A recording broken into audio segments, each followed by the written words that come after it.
Limited will implement the project, which has a total capital expenditure or investment of over $62 million. Mr. President, the project will involve A, the installation of a 45 megawatt peak direct current floating photovoltaic renewable energy plant with a 25 megawatt per hour DC battery storage facility at the National Water Commission's Mona Reservoir.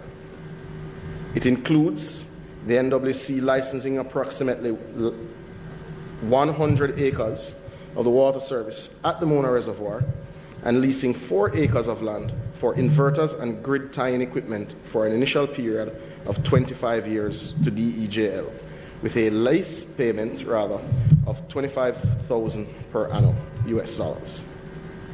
2, a lease to NWC at a fixed monthly payment equivalent to 9.75 cents per kilowatt hour of 10 megawatts DC floating photovoltaic and 5 megawatts of battery energy storage for self-generation and wheeling of 5 megawatts AC of firm power to other NWC site locations between the hours of 8 a.m. and 10 p.m. Mr. President, for context, NWC currently pays approximately 38 US cents per kilowatt hour. Provision of 20 megawatts per hour of battery storage energy to the JPS grid between 8 a.m. and 5 p.m. as a grid stabilizer facility. And 4, strategic sharing of resources to deliver grid stable power at US 9.75 cents per kilowatt hour. Mr. President, B, the granting of a 35 megawatt electricity license to DEGL by the Minister, being the Minister of Energy, in accordance with Section 91C of the Electricity Act 2015 for the floating photovoltaic renewable energy system at the NWC's Mona Reservoir. 35 megawatts DC of renewable power generation is intended to be supplied to the JPS grid with a 20 megawatts per hour grid storage system as well as the grid stability system. Mr. President, the project is now up and running, and the initial pilot of approximately 50 kilowatts, which was installed by DEGL in May 2022, has resulted in a reduction in energy consumption at the Mona treatment plant already of 31% when compared to May's energy consumption. Mr. President, there are many benefits that will be derived by the NWC and by extension the people of Jamaica from this project. A key benefit being energy savings. The NWC will utilize 100% of its energy needs at the Mona treatment plant complex. This will result in savings at today's energy cost of approximately $35 million at that facility annually. 2, the NWC will receive payments for the leasing of 100 acres of water surface plus 4 acres of land for the installation of inverters, battery storage, and grid stability equipment of US $25,000 per annum. Projected savings due to reduced evaporation losses at the reservoir surface is estimated at 576,000 cubic meters annually, along with reduced need to treat algae buildup with a projected upside of US $368,000 annually in revenue and cost savings. Desilting capacity, Mr. President.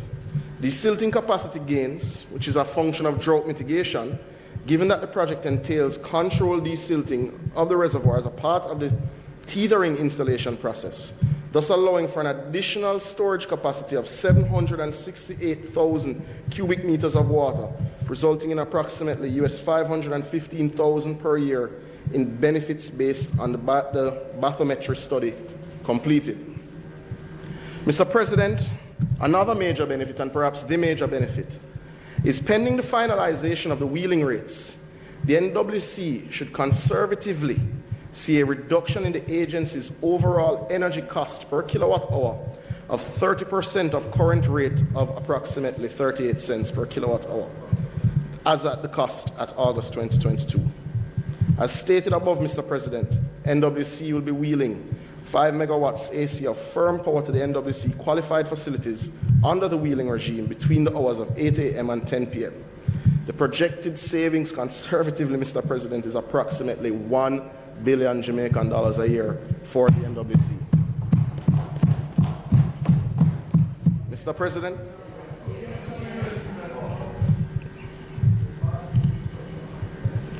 Well, you know the finances of NWC better than most, so the NWC may now be able to pay its bills on time, which is a good start. Mr. President, the Mona Reservoir Floating Solar Project is an example of the government leading the way in implementing a strategic project that will generate green energy that is both resilient and climate adaptive. This is but another tangible step in Jamaica implementing. Colleagues should recall that Jamaica was the 11th country in the world to submit its updated nationally determined contributions to the UNFCCC. And in this commitment, Jamaica is committed to reducing its use of fossil fuels to ensure a reduction of 60% of our emissions by 2030. To this end, Mr. President, the government of Jamaica is reviewing the Electricity Act, nearing completion of both an updated climate change policy and emissions policy. And colleagues would recall that we recently tabled a new EV policy, as well as changed the tax structure regarding the same. Mr. President, I'll make two final points in the support of this important project. Not critical to the economic impact, but very important to the social impact from this project. There are many Jamaicans who enjoy the amenities of the Mona Reservoir for exercise. Mr. President, they will not be displaced. In fact, during the installation of the floating solar system, the track will be upgraded to improve the surface. The base on which the solar panels will rest, Mr. President, is plastic. This project will be producing the base for this solar system from recycled Jamaican plastic waste. So it is a circular economy project. Mr. President, this project is good for the NWC. And because it is good for the NWC, it is good for Jamaica. And to the point raised sotto voce, Mr. President, we still are at approximately 78% of our citizens having access to potable water. This fiscal space will allow us to close that gap, and we will use every dollar of it to ensure that more Jamaicans have more reliable water supply every single day. I thank you, Mr. President.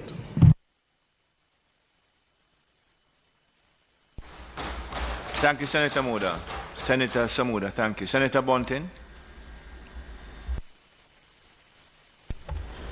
Thank you. Thank you, Mr. President. Minister, you've thrown a lot of information and a lot of numbers in particular in your statement. And of course, it will take some time for us to digest it. But at one point, I'm trying to reconcile. I think at one stage you said that there would be savings to NWC on its energy bill of $1 billion Jamaican dollars per annum. And then in another area, I think you said the annual electricity bill was $650 million. I'm trying to promote. So in a single month. So overall, this would be somewhere around 12 to 15% savings on the total. No, over the course of a year, I mean. At peak. Okay. Well, whatever it is, it will be material savings for the NWC. Clearly, on the basis of the Minister's presentation, Mr. President, this is a project that will be beneficial for the NWC.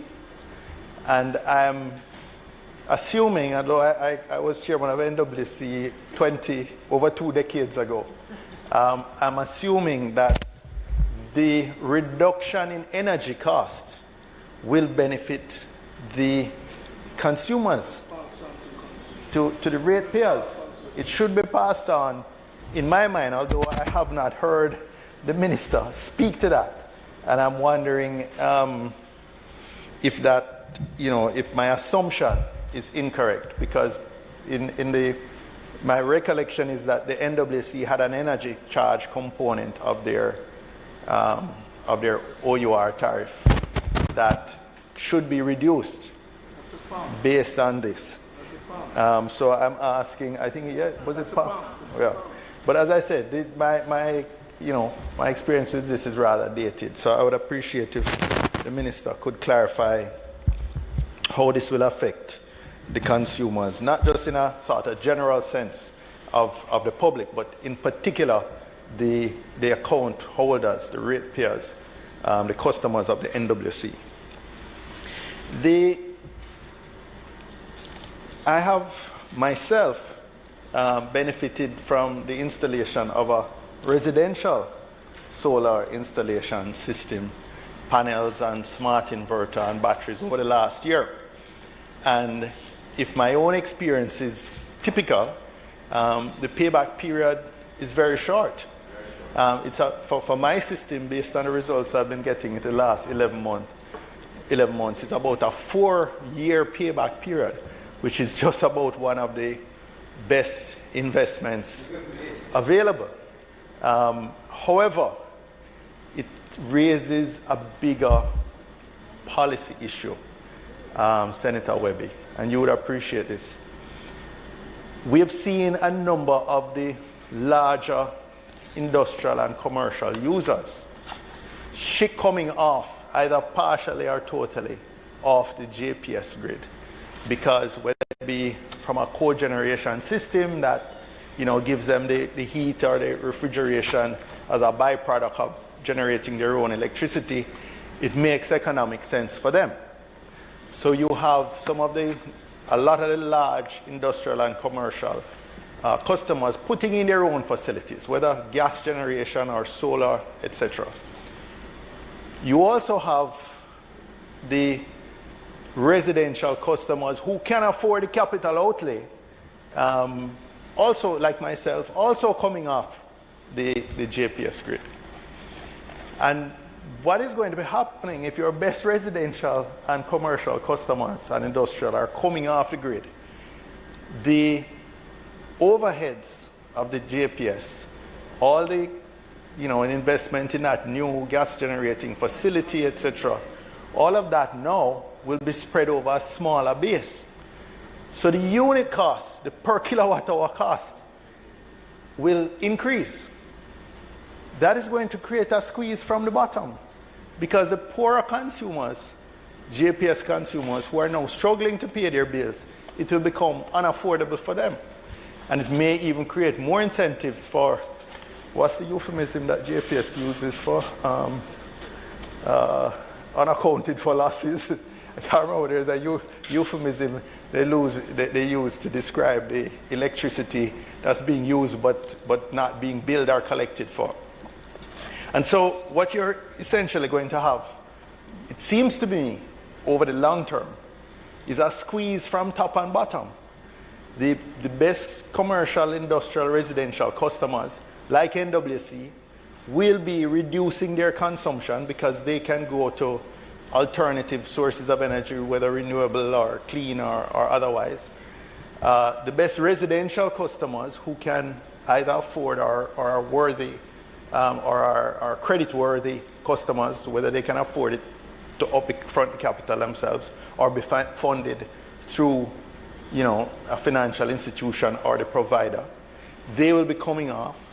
And then at the bottom, as the unit cost goes up, it will become less affordable. So customers, smaller residential customers, will be coming off. You're going to create a squeeze on the distribution company, the company doing the distribution, because they're going to have those overheads spread over a smaller and smaller base. Now, this may not be an issue today, because you better than me can probably say what is the take-up and what is the growth in the overall consumption and production of the JPS.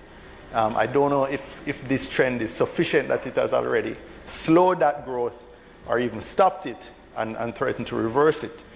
But it is, to my mind, a policy issue that we need to examine carefully, because it may result in excessively high rates for the average JPS customer, that customer in the middle who may not be the prime commercial, industrial, or residential, or be the struggling customer at the other end. So the unit cost, the per kilowatt hour cost, when those overheads are spread over a smaller base, are going to increase. And I would really appreciate if the minister could advise what is the policy response of the government, anticipating that as a medium to long-term consequence, and how that will be mitigated. But certainly from the perspective of the NWC, I think this seems to be a good initiative. If the 62 million provides the same 25% return that are thereabouts, 4-year payback, that means that it's split roughly evenly between the NWC and the company that's providing the service, because NWC will get about 6 million, which would be about a 10%, 6.4 million or so, the 1 billion converted to US, which would be about a 10, 11, 12% return on the 62 million invested. And I'm assuming the balance of that return will go to the company who is installing it and financing it. So it should be a good investment for both the company and for NWC. So we welcome in that sense. We welcome the positive environmental impact, and I hope that whatever the plastic recycling facility that's in place to provide the recycled plastic base for this will be something that will now be generally available to assist with recycling more broadly and use recycled plastic in a broader range of products that will be available to the Jamaican market. And of course, again, from an environmental perspective, reducing the consumption of fossil fuels and transferring a significant amount of load to renewable energies. So from that perspective, the opposition clearly welcomes it, supports it, but it raises other policy issues, not just because of this particular installation, but the broader trend that we're seeing. Thank you.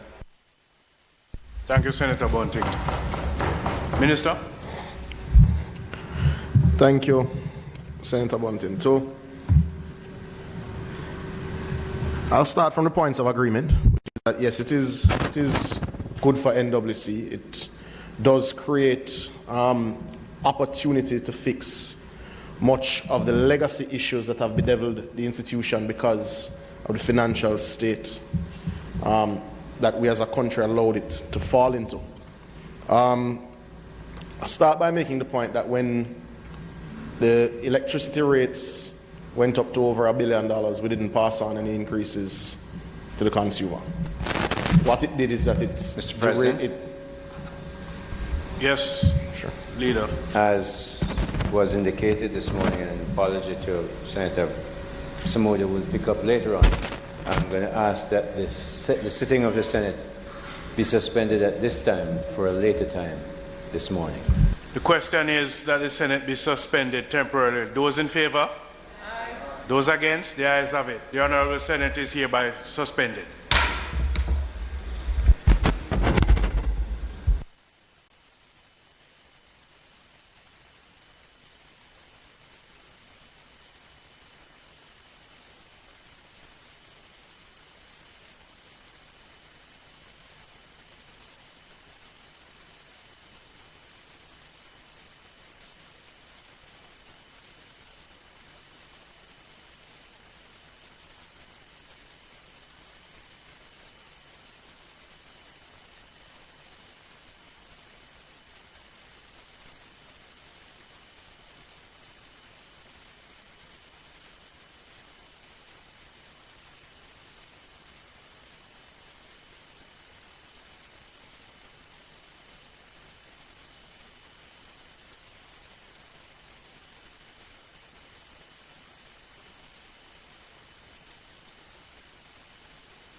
How do bills become law in Jamaica? Laws are made to create order, to ensure our safety, and to protect our rights against abuses by other citizens, organizations, and even the government itself. A bill is a proposal for either a new law or for a change to an existing law. Jamaica's parliament is responsible for making our laws, and that responsibility is shared between two houses. There are 21 parliamentarians appointed from both political parties to the upper house, also known as the Senate. And there are 63 members of parliament that we, the people, elect to the lower house, also known as the House of Representatives. To pass a law, there is a minimum of 6 stages required in each house. The process can begin in the upper house by a senator or in the lower house by your member of parliament. And their proposals for a new bill can certainly start with you, the citizen. Now, since the process often begins in the House of Representatives, let's start there. 1. The first stage begins with the introduction by the minister responsible for the bill, followed by the first reading of the bill by the clerk to the houses. This clerk is more like the CEO, the Chief Executive Officer for the Parliament. An announcement of the bill is published in the Gazette. This is a public newsletter that the government uses to inform the citizens of what the Parliament is doing on your behalf. 2. The second reading begins with